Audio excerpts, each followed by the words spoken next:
رسول اکرم صلی اللہ تعالی علیہ وسلم نے شعبان المعظم کی آخری تاریخ کو ایک خطبہ ارشاد فرمایا تھا، اور اس خطبے میں پیارے رسول صلی اللہ تعالی علیہ وسلم نے رمضان المبارک کی اہمیت سے متعلق بہت تفصیل سے گفتگو فرمائی ہے۔ اس وقت کی نشست میں پیارے رسول صلی اللہ تعالی علیہ وسلم کا وہ مکمل خطبہ کوشش کرتا ہوں کہ آپ کے سامنے عرض کر دوں، اور رمضان المبارک کی اہمیت اور فضیلت کا تاکہ ہمیں اندازہ ہو، اور پھر حضرت صلی اللہ تعالی علیہ وسلم کے ان مبارک ارشادات کی روشنی میں ہم اپنا رمضان المبارک کا مہینہ گزار لیں۔ پیارے رسول صلی اللہ تعالی علیہ وسلم نے رمضان المبارک سے متعلقہ اپنے اس خطبے میں کل 10 باتیں ارشاد فرمائی ہیں۔ نمبر 1، پیارے رسول صلی اللہ علیہ وسلم نے ارشاد فرمایا، قد اظلکم شہر عظیم مبارک، اے لوگو ایک بڑا عظمت والا مہینہ آ رہا ہے، اور ایک بابرکت مہینہ آ رہا ہے، اور اس کے بابرکت ہونے کو آپ نے اس طرح سے ذکر فرمایا کہ اس کے بابرکت ہونے کا معنی یہ ہے کہ اس میں ایک رات آئے گی، اس ایک رات کی عبادت کرنا ایسا ہے جیسا کہ 1000 مہینوں سے بھی زیادہ بندے نے عبادت کر لی۔ برکت ہونے کا مطلب کیا ہوتا ہے؟ تھوڑے وقت میں زیادہ فائدہ حاصل کر لے، مختصر وقت میں زیادہ کچھ کما لے، اس کے مال میں بڑی برکت ہو گئی ہے۔ آج تو بڑی برکت ہو گئی ہے کاروبار میں روزانہ دہاڑی لگتی تھی 5000 کی، 10,000 کی، آج دہاڑی لگی ہے 50,000 کی، تو آدمی کہے گا آج کا دن تو بہت ہی بابرکت گزرا ہے۔ پیارے رسول صلی اللہ تعالی علیہ وسلم اس ماہ مبارک کی برکت بتاتے ہوئے یہ ارشاد فرما رہے ہیں کہ ایک رات کی عبادت اگر پالو گے تو ایسا ہے جیسا کہ 1000 مہینوں کی عبادت تم نے کر لی ہے۔ یہ ہے اس کی برکت۔ دوسری بات رسول اللہ صلی اللہ علیہ وسلم نے ارشاد فرمائی ہے کہ جعل اللہ صیامہ فریضۃ، کہ اللہ پاک نے اس کے روزے کو فرض قرار دیا ہے، یعنی صبح سے لے کر شام تک کھانے سے، پینے سے اور جنسی خواہشات سے، صبح صادق سے لے کر غروب آفتاب تک ہر بالغ مرد پر، مقیم پر، عورت پر جو کہ شرعاً معذور نہ ہو، اس پر فرض ہے کہ وہ روزہ رکھے۔ ہاں، مسافر کو، مریض کو رخصت دی ہے، اور وہ عورت جو معذور ہو نماز پڑھنے سے اسے بھی روزے کی رخصت دی ہے۔ باقی ہر شخص پر اس روزے کی ادائیگی کو فرض قرار دیا گیا ہے۔ اگر اس فریضے میں کوئی کوتاہی کرتا ہے، پیارے رسول صلی اللہ تعالی علیہ وسلم نے ارشاد فرمایا اگر ساری زندگی بھی وہ روزے رکھتا رہے، ساری زندگی بھی وہ روزے رکھتا رہے، تو رمضان المبارک کے ایک روزے کے چھوٹے ہوئے ثواب کو نہیں پا سکتا۔ ساری زندگی بھی روزے رکھتا رہے تو تب بھی اس ایک روزے کا ثواب نہیں حاصل کر سکے گا۔ تو اس لیے رمضان المبارک کے دن کے روزے کو فرمایا کہ اللہ نے فرض قرار دیا، اور اسی کو سورۃ البقرہ کی اس آیت بینہ میں ارشاد فرمایا کتب علیکم الصیام، تمہارے اوپر روزہ فرض کر دیا گیا ہے۔ صیام کا معنی رکنا ہے، کہ اپنے آپ کو اس وقت میں جائز چیزوں سے، کھانے سے، پینے سے اور جنسی خواہشات سے جو کہ اس کے لیے جائز ہیں، ان تمام جائز باتوں سے رک کر ناجائز باتوں سے رکنے کی مشق کرنی ہے۔ اس کا نام ہے روزہ۔ اور یہ روزہ صرف آپ پر نہیں ہے، فرمایا گزشتہ امتوں پر بھی اللہ نے اس کو فرض کیا ہے۔ اور کچھ امتیں تو ایسی آئی ہیں کہ پورا سال ان پر روزہ فرض رہا، ان کی سرکشی اور بغاوت کی وجہ سے اور نفسانی خواہشات میں بہت آگے بڑھ جانے کی وجہ سے اللہ نے پورا سال ان پر روزہ فرض رکھا، مگر اللہ پاک نے اس امت پر یہ احسان فرمایا ایام معدودات، پورا سال فرض نہیں ہے، 6 مہینے فرض نہیں ہے، 2 ماہ فرض نہیں ہے، صرف 1 مہینہ ہے، 29 دن یا 30 دن کا 1 مہینہ ہوگا۔ اس 1 مہینے میں آپ نے اتنی محنت کرنی ہے، اتنی محنت کرنی ہے کہ اس محنت کے ذریعے سے پورا سال آپ کا تعلق اپنے اللہ سے قائم رہے۔ آدمی سال کے بعد اپنے کسی پیارے، کسی عزیز کی دعوت کر دیتا ہے یا وہ آپ کی دعوت کر دیتا ہے تو چھوٹے ہوئے تعلق بحال ہو جاتے ہیں، اور جو بیچ میں نفرتیں ہوتی ہیں وہ ختم ہو جاتی ہیں، اور جو بیچ میں دوریاں ہوتی ہیں وہ دوریاں قرب سے تبدیل ہو جاتی ہیں۔ تو اس مبارک مہینے کا تقاضا یہ ہے کہ جو اللہ سے دوری ہوئی ہے، جو اللہ سے تعلق ٹوٹا ہوا ہے، جو اللہ تبارک تعالی سے ناراضگی ہے، اس ناراضگی کو رضامندی میں بدلا جائے اور اس دوری کو قرب میں تبدیل کرنے کی محنت کی جائے۔ اس لیے فرمایا کہ اللہ تبارک تعالی نے اس ماہ مبارک کے دن کے روزے کو تمہارے لیے فرض قرار دیا ہے۔ تیسری بات ارشاد فرمائی وَقِيَامَ لَيْلِهِ تَطَوُّعًا، اور رات کا قیام یعنی نماز تراویح کا قیام اللہ تبارک تعالیٰ نے اس لیے اسے اضافی عبادت قرار دیا ہے۔ یہ فرض سے ہٹ کر ایک اور اضافی عبادت ہے، رحمتوں والا مہینہ ہے اور مہربانیوں والا مہینہ ہے اور اللہ کی طرف سے برکتوں والا مہینہ ہے۔ اس برکتوں والے مہینے میں، رحمتوں والے مہینے میں اللہ نے ایک عبادت کو زیادہ کر دیا، اور صرف زیادہ نہیں کر دیا بلکہ اللہ تبارک تعالیٰ نے عبادت کی قیمت کو بڑھا دیا۔ پیارے رسول صلی اللہ علیہ وسلم نے ارشاد فرمایا، چوتھی بات یہ ارشاد فرمائی من تقرب فیہ بخصلۃ من الخیر، جو آدمی رمضان المبارک میں ایک نفلی عمل کرے گا وہ ایسا ہے جیسا کہ اس نے غیر رمضان میں فرض نماز ادا کی، اتنا ثواب ہے جیسا اس نے غیر رمضان میں فریضہ ادا کیا۔ گویا کہ رمضان میں نفلی صدقہ اس کی قیمت بڑھ گئی، نماز اس کی قیمت بڑھ گئی، تلاوت اس کا ثواب بڑھ گیا، ہر شے کا ثواب بڑھ گیا، ہر چیز کا ثواب بڑھ گیا، ثواب میں اللہ نے اضافہ کر دیا۔ اور فرمایا کہ جو شخص اس مبارک مہینے میں ایک فریضہ ادا کرے گا، ایک فرض کو ادا کرے گا، فرض زکوٰۃ ادا کرے گا، فرض نماز ادا کرے گا اور کوئی فریضہ ادا کرے گا، ایسا ہے جیسا کہ اس نے غیر رمضان میں 70 فرضوں کو ادا کیا۔ فرضوں کی قیمت بھی بڑھا دی، نفلوں کی قیمت بھی بڑھا دی، نیکیوں کی قیمت بڑھا دی، اور ادھر سے رحمتوں کا فیضان بھی شروع کر دیا، ادھر سے قیمتیں بھی بڑھا دی، اعمال کی قیمتیں بڑھا دی، اور اپنی طرف سے رحمتوں کا بھی فیضان شروع ہو گیا۔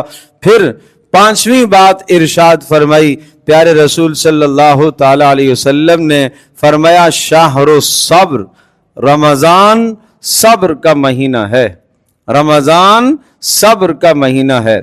زبان پر بری بات آئی صبر کر لو، غصہ آیا صبر کر لو، گالی آئی صبر کر لو، اور اپنے ملازم کو ڈانٹنے کے دل میں جذبات پیدا ہوئے صبر کر لو، اس لیے کہ یہ مہینہ صبر کا ہے، اور فرمایا کہ صبر کا ثواب تو جنت ہے۔ یہ مہینہ صبر کا ہے اور صبر کا ثواب تو اللہ کے نزدیک جنت ہی ہے۔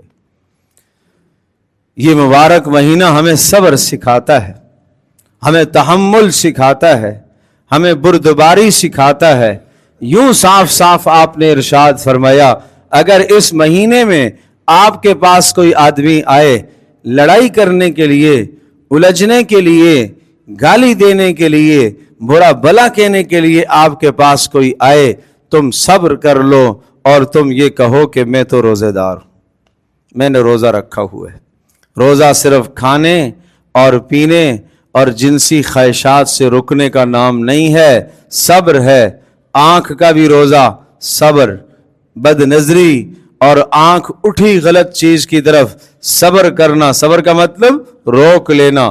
آنکھ کو بد نظری سے روک لیا، زبان کو بے حیائی سے روک لیا، زبان کو جھوٹ بولنے سے روک لیا، زبان کو غیبت کرنے سے روک لیا، زبان کو چغل خوری کرنے سے روک لیا، کانوں کو بے حیائی کی بات سننے سے روک لیا، ہاتھوں کو ظلم کرنے سے روک لیا، پیروں کو گناہ کی طرف چل کر جانے سے روک لیا۔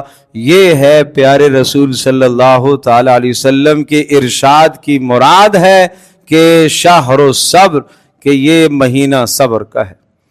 چھٹی بات آپ نے ارشاد فرمائی شہر المواسات، یہ مسلمانوں کے ساتھ غم خواری کا مہینہ ہے،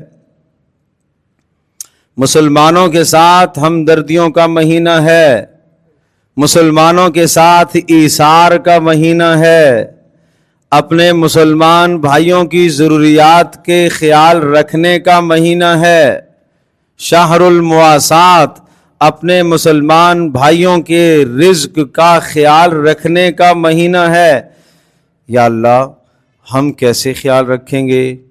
ہم تو نہیں رکھ سکتے، ہم تو اپنے گھر سے کسی کو راشن نہیں دے سکتے، ہم تو کسی کی ضرورت پوری نہیں کر سکتے، اور ہم تو جناب کسی کے ساتھ مالی امداد نہیں کر سکتے۔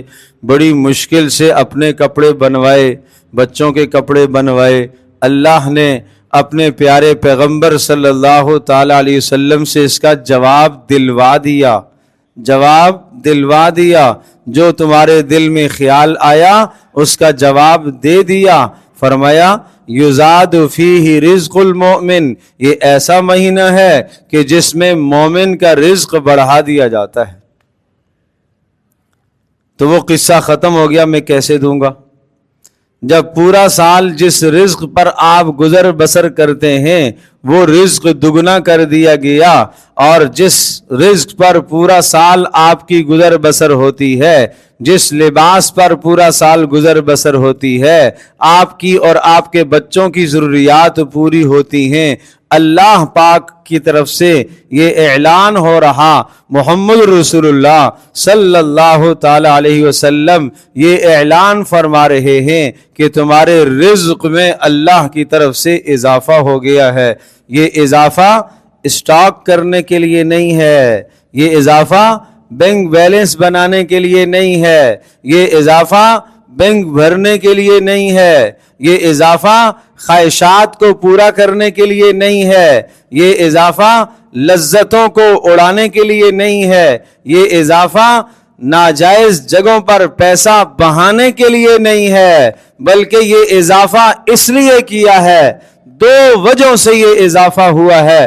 نمبر ایک کہ یہ غمخواری کا مہینہ ہے، جو تمہارے پاس رزق میں اضافہ ہوا ہے اس اپنے اضافی رزق میں سے اپنے مسلمان بھائی کا خیال رکھو، اپنے پڑوسی کا خیال رکھو، اپنے رشتہ دار کا خیال رکھو، اپنے سگے بھائی کو دیکھو، اپنی سگی بہن کو دیکھو، اپنے اقربا اور اعزاء کو دیکھو، کوئی حاجت مند اور ضرورت اگر ہے تو اپنے رزق میں سے اس کا بھی حصہ مقرر کر لو، اس لیے کہ یہ جو تمہیں دیا گیا ہے یہ تمہارا اپنا نہیں ہے، یہ اللہ نے تمہارے اوپر فضل فرمایا ہے، یہ اللہ نے تمہارے اوپر کرم فرمایا ہے، یہ اللہ نے تمہارے اوپر احسان فرمایا ہے، اس لیے تمہارا رزق بڑھایا گیا ہے، خزانے کرنے کے لیے نہیں بڑھایا گیا، اس لیے بڑھایا گیا ہے تاکہ دوسروں کا خیال رکھیں۔ نمبر دو، اس لیے رزق بڑھایا گیا ہے تاکہ آپ تھوڑے وقت میں اپنی ضرورت کو پورا کر لیں اور ضرورت کو پورا کرنے کے بعد باقی سارا کا سارا وقت اللہ کی عبادت میں صرف کریں۔ اگر رمضان کے علاوہ 8 گھنٹے میں آپ کا کام جو ہو جاتا تھا اور آپ کی ضرورت پوری ہو جاتی تھی، اس حدیث کے مطابق، اللہ پاک کے فیصلے کے مطابق، مجھے اور آپ کو اللہ کی بات پر، اللہ کے رسول صلی اللہ علیہ وسلم کی بات پر 100% اطمینان اور اعتماد ہونا چاہیے۔ اللہ پر ہمیں توکل ہونا چاہیے کہ یہ جو رزق بڑا ہے، اب اس بڑے ہوئے رزق میں سے مجھے کیا کرنا ہے؟ جو 8 گھنٹے میں میری ضرورت پوری ہو رہی تھی، اب مطلب یہ ہوا کہ رزق دگنا ہو گیا، 4 گھنٹے میں اللہ میری ضرورت کو پورا کر دے گا، اور اب مجھے باقی 4 گھنٹے کہاں صرف کرنے ہیں؟ اللہ کی عبادت میں۔ یہاں تو 8 گھنٹے کے بجائے 12 گھنٹے کام ہوتا ہے، یہاں تو 12 کے بجائے 18 گھنٹے کام ہوتا ہے، یہاں تو 18 کے بجائے 24 گھنٹے کام ہوتا ہے۔ سیزن ہے، یہ سیزن کام کا سیزن نہیں ہے، یہ کاروبار کا سیزن نہیں ہے، یہ کمائی کا سیزن نہیں ہے، یہ پیسوں کے کمانے کا سیزن نہیں ہے، یہ نیکیوں کا سیزن ہے، یہ نیکیوں کا سیزن ہے، یہ نیکیوں کا سیزن ہے۔ اور پھر ادھر سے مزید وہ شخص جس کے دل میں اللہ تبارک تعالیٰ کی ذات عالی پر ایمان میں کمزوری ہوتی ہے، وہ اپنی قیمتوں کو بڑھا دیتا ہے، وہ اپنی قیمتوں کو اونچا کر دیتا ہے۔ قیمتیں کم ہو جائیں ناراض ہوتا ہے، قیمتیں بڑھ جائیں وہ خوش ہوتا ہے۔ آپ نے فرمایا بئسا، بدترین انسان ہے معاشرے کا، گندا انسان ہے معاشرے کا، صرف اپنے پیٹ کو سوچ رہا ہے، صرف اپنے نفع کو دیکھ رہا ہے، صرف اپنے فائدے کو دیکھ رہا ہے کہ اگر چیزیں سستی ہو جائیں تو غمگین ہو گیا، اور اگر چیزیں مہنگی ہو جائیں تو یہ خوش ہو گیا کہ زیادہ پیسہ آئے گا۔ بڑا برا انسان ہے، بڑا گندا انسان ہے، اسے غمخواری یاد نہیں ہے، اسے دوسروں کے ساتھ ہمدردی یاد نہیں ہے، اسے نہیں معلوم کہ یہ شہر المواسات ہے، یہ غمخواری کا مہینہ ہے، یہ دوسروں کے ساتھ ہمدردی کا مہینہ ہے۔ جہاں 4 جوڑے کپڑوں کے اپنے لیے خریدتا ہے، ایک جوڑا اضافی کسی اور حاجت مند کے لیے بھی خرید لے، کیونکہ رزق جو بڑھ گیا، رزق جو دگنا ہو گیا۔ اور سنیے گا 8ویں بات، محمد رسول اللہ صلی اللہ علیہ وسلم نے یہ ارشاد فرمائی، اور وہ بھی حقیقت میں ایک تو ثواب بتلایا اور ساتھ ساتھ ہمارے ذہن میں اٹھنے والے سوال کا جواب بھی دیا۔ آپ نے ارشاد فرمایا من فطر صائما، جو آدمی اس مبارک مہینے میں کسی روزے دار کو روزہ افطار کرے گا، کان لہ مغفرۃ، اس کے لیے یہ افطار کرانا بخشش کا ذریعہ ہے۔ اور ارشاد فرمایا وعتق رقبۃ من النار، یہ افطار کرانے سے افطار کرانے والے کے جسم کو جہنم سے آزاد کر دیا جائے گا۔ کوئی کم ثواب ہے، کوئی ہلکا ثواب ہے، کوئی کم ثواب ہے؟ نمبر 1 بخشش کر دی جائے گی افطار کرانے والے کی، مگر اخلاص کے ساتھ ہو، اللہ کی رضا کے لیے ہو۔ اور دوسرا ارشاد فرما وعتق رقبۃ، جہنم سے یہ آزاد کر دیا جائے گا، گناہ معاف ہو گئے، جنت میں داخلہ ہو گیا، گناہ معاف ہو گئے، جہنم سے خلاصی مل گئی۔ کتنی بڑی کامیابی ہے۔ اب وہی سوال جو آپ کے دل میں اٹھ رہا، جو میرے دل میں آ رہا، پیارے رسول صلی اللہ تعالی علیہ وسلم کے صحابہ کے دل میں بھی یہ سوال آیا، اے پیارے رسول، ثواب تو بہت بڑا آپ نے بتایا ہے، مگر روزے دار کو افطار کرانا ہر شخص کے بس کی بات کہاں ہو سکتی ہے؟ ہر آدمی روزے دار کو افطار شاید نہ کرا سکے، شاید مشکل ہو جائے، پیارے رسول صلی اللہ علیہ وسلم پر قربان جائیے، آپ نے غریب کے لیے بھی انتظام کر دیا، امیر کے لیے بھی انتظام کر دیا۔ غریب کے لیے یہ انتظام کیا کہ یہ جو ثواب بتایا ہے کہ روزے دار کے گناہ معاف ہو جائیں گے، روزے دار کو جہنم سے آزاد کر دیا جائے گا، یعنی افطار کرانے والے کے گناہ معاف ہو جائیں گے، افطار کرانے والے کو جہنم سے آزاد کر دیا جائے گا۔ فرمایا یہ ثواب پیٹ بھر کر کھانا کھلانے پر موقوف نہیں ہے۔ اگر کسی نے کسی کو دودھ کا ایک گھونٹ میسر کر دیا اور دودھ کے ایک گھونٹ سے یا کھجور کے ایک دانے سے روزہ افطار کرا دیا، اس پر بھی اللہ افطار کرانے والے کو یہ ثواب دے گا۔ سوچو تو صحیح، غریب کا کام نہیں ہو گیا؟ کون آدمی ہے جو نہیں کرا سکتا یہ کام؟ کون آدمی ہے جو روزانہ ایک آدمی کو کھجور فراہم نہ کر سکے؟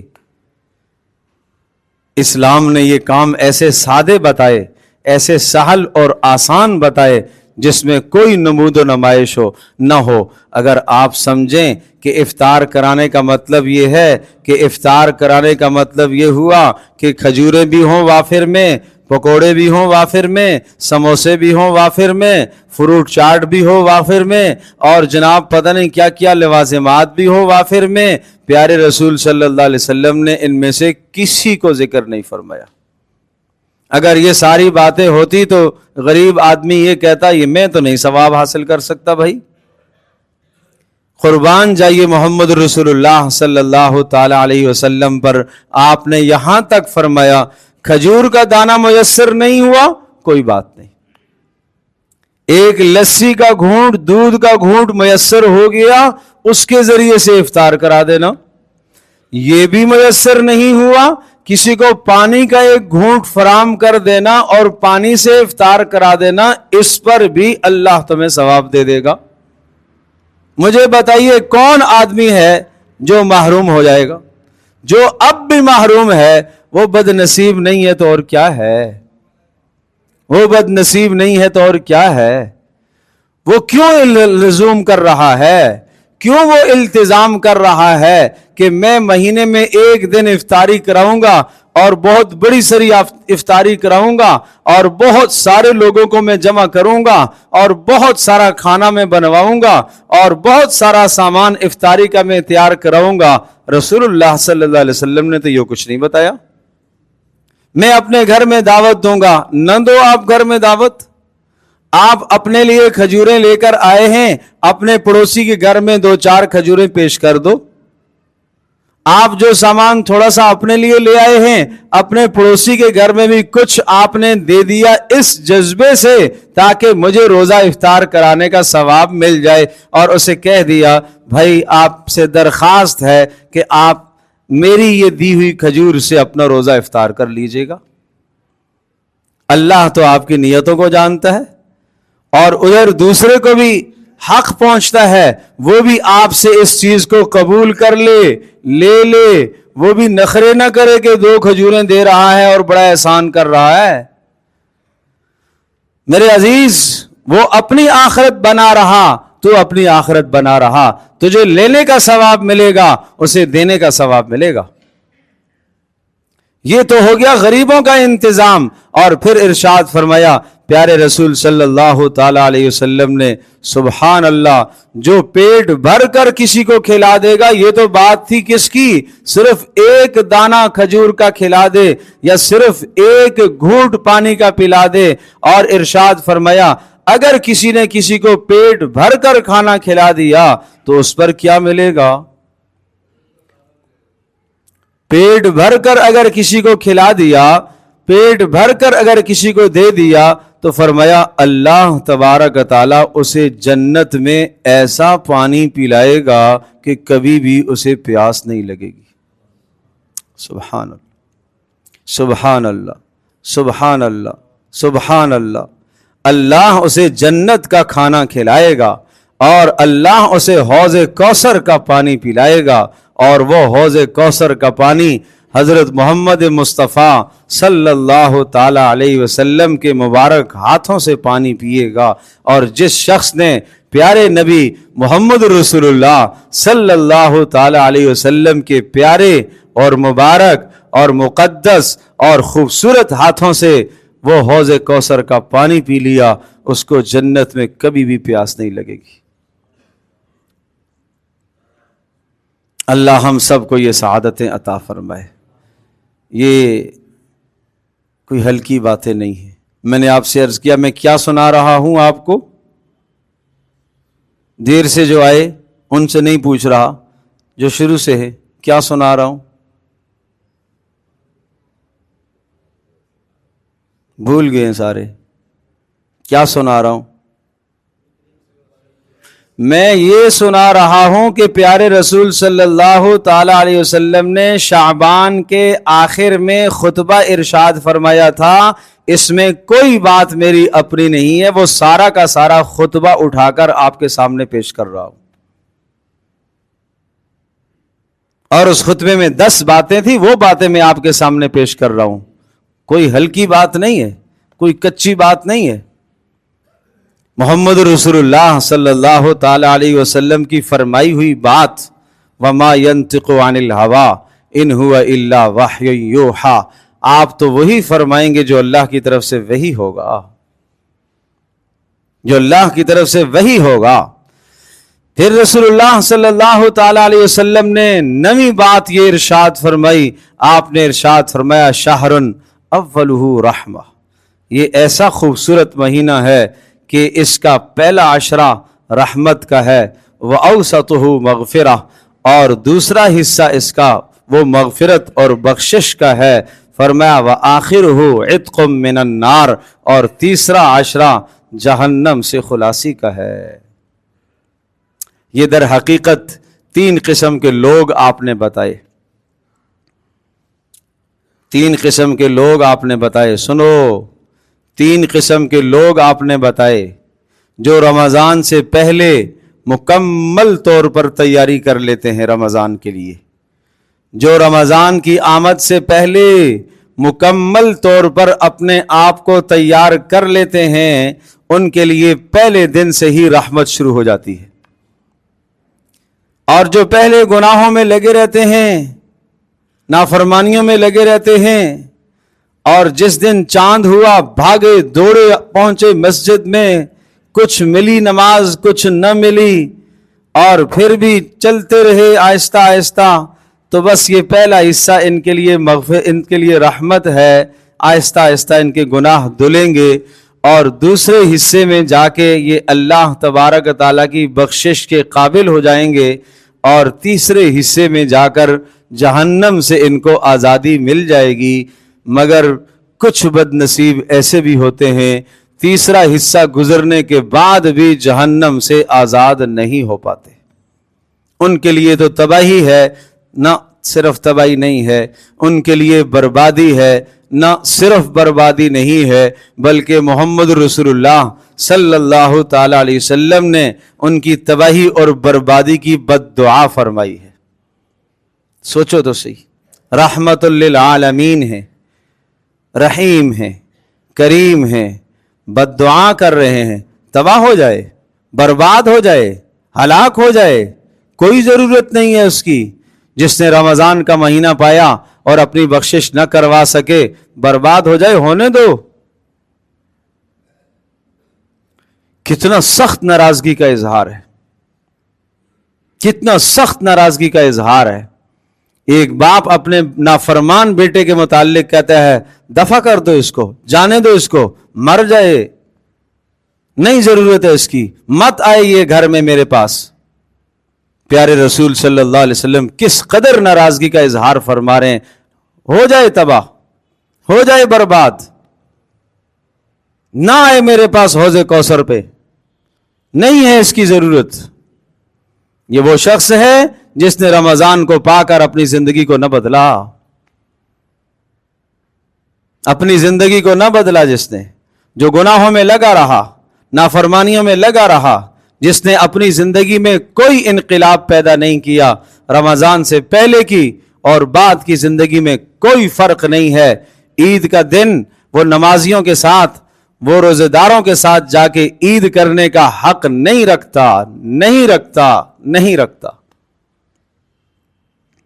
پیارے رسول صلی اللہ علیہ وسلم نے 10ویں بات ارشاد فرمائی، وَمَنْ خَفَّفَ عَنْ مَمْلُوكِهِ، ارشاد فرمایا جو آدمی اپنے غلام، اپنے ملازم پر، اپنے ماتحت پر اس مہینے میں کام ہلکا کر دے گا، کام کم کر دے گا، تخفیف کر دے گا۔ ملازم کا بھی روزہ ہے، ماتحت کا بھی روزہ ہے، مزدور کا بھی روزہ ہے، جو کام ہلکا کر دے گا، ارشاد فرمایا اللہ پاک اس کام ہلکا کرنے والے کو 2 ثواب عطا کرے گا۔ نمبر 1، اللہ اس کے گناہوں کو معاف کر دے گا۔ نمبر 2، اللہ اس کو جہنم سے آزاد کر دے گا۔ اللہ اکبر، اللہ اکبر۔ تو اس لیے بھائی درخواست ہے، میں نے یہ پورا کا پورا خطبہ آپ کو پیارے رسول صلی اللہ علیہ وسلم کا وہ خطبہ سنایا۔ امام بہقی رحمۃ اللہ علیہ نے اپنی کتاب کے اندر اس خطبے کو نقل فرمایا ہے، اور اسی طرح سے مشکات شریف میں یہ خطبہ موجود ہے، اور دیگر احادیث کی کتابوں کے اندر یہ خطبہ موجود ہے۔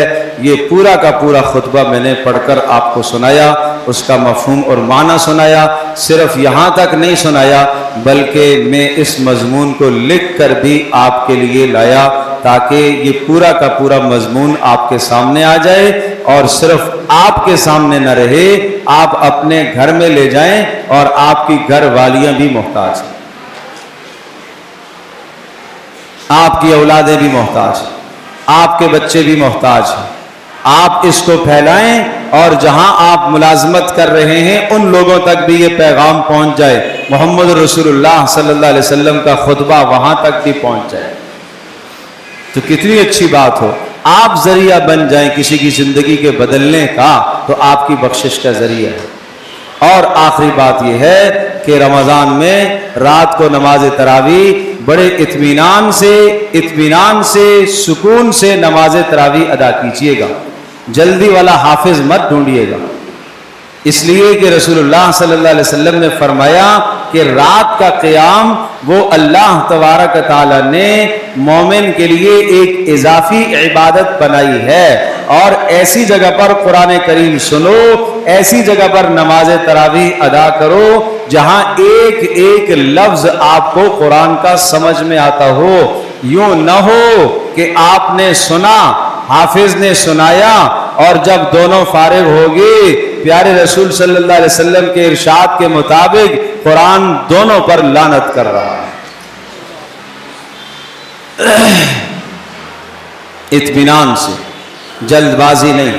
شادیوں میں جاتے ہیں، 1 گھنٹہ 2 گھنٹے 3 گھنٹے 4 گھنٹے صرف ہو جاتے ہیں، گھنٹہ آنے کا، گھنٹہ جانے کا، 2 گھنٹے وہاں بیٹھنے کے ناگوار نہیں گزرتے۔ کیوں بھائی؟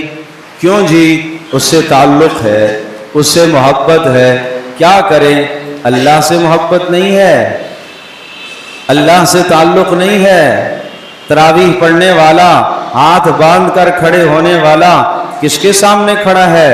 اللہ رب العالمین کے سامنے کھڑا ہے، اللہ احکم الحاکمین کے سامنے کھڑا ہے۔ جلد بازی کہے کی ہے، جلدی کہے کی ہے؟ کیا اس سے بہتر کوئی اور کام ہے؟ کیا اللہ کے دربار سے زیادہ خوبصورت کوئی اور دربار ہے؟ کیا اللہ جو رزاق رزق دینے والا ہے، اس رزاق کے دربار سے تیری دکان زیادہ افضل ہے؟ اس رزاق کے دربار سے تیرا کاروبار زیادہ افضل ہے؟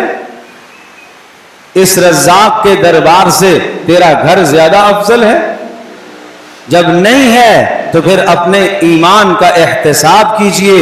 اگر جی چاہتا ہے قرآن سننے کو، جی چاہتا ہے قرآن کریم کو سمجھنے کو، اطمینان سے سننے کو جی چاہتا ہے، جی چاہتا ہے کہ ایسی جگہ پر پڑھوں جہاں کوئی اطمینان سے قرآن سنا رہا ہے، ایک ایک حرف مجھے سمجھ میں آ رہا ہے اور مزہ آ رہا ہے، تو یہ ایمان کی لذت ہے، یہ ایمان کی حلاوت ہے۔ اور اگر بار بار گھڑی دیکھ رہا ہے، سامنے کی دیکھ رہا ہے، اپنی دیکھ رہا ہے، آج تو 5 منٹ زیادہ ہو گئے، آج تو پتہ نہیں کیا ہو گیا، تو اس کا مطلب یہ ہوا کہ اللہ سے تیرا تعلق نہیں ہے۔ دوست کو ٹائم دیتے ہوئے تو ٹائم نہیں دیکھتا، دوست کے ساتھ موبائل پر بات کرتے ہوئے اور اسکرین دیکھتے ہوئے تجھے وقت کا احساس نہیں ہوتا، ساری ساری رات بیت جاتی ہے، مگر قرآن کریم کے لیے تیرے پاس وقت نہیں ہے، سننے کے لیے وقت نہیں ہے، جبکہ سننا وہ مقدس عبادت ہے۔ رمضان المبارک میں پیارے پیغمبر صلی اللہ تعالی علیہ وسلم قرآن سن رہے ہیں، جبریل قرآن سنا رہے، آپ سن رہے، آپ سنا رہے، جبریل سن رہے۔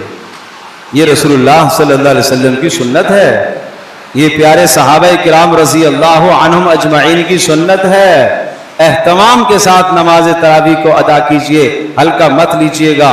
پوری از اول تا آخر جب نماز ختم ہوتی ہے اس وقت بخشش کا اعلان ہوتا ہے، مغفرت کا اعلان ہوتا ہے۔ شروع سے لے کر آخر تک نماز میں رہیے، اس پر آپ کی بخشش اور مغفرت کا فیصلہ ہوگا۔ اللہ پاک مجھے عمل کی توفیق عطا فرمائے۔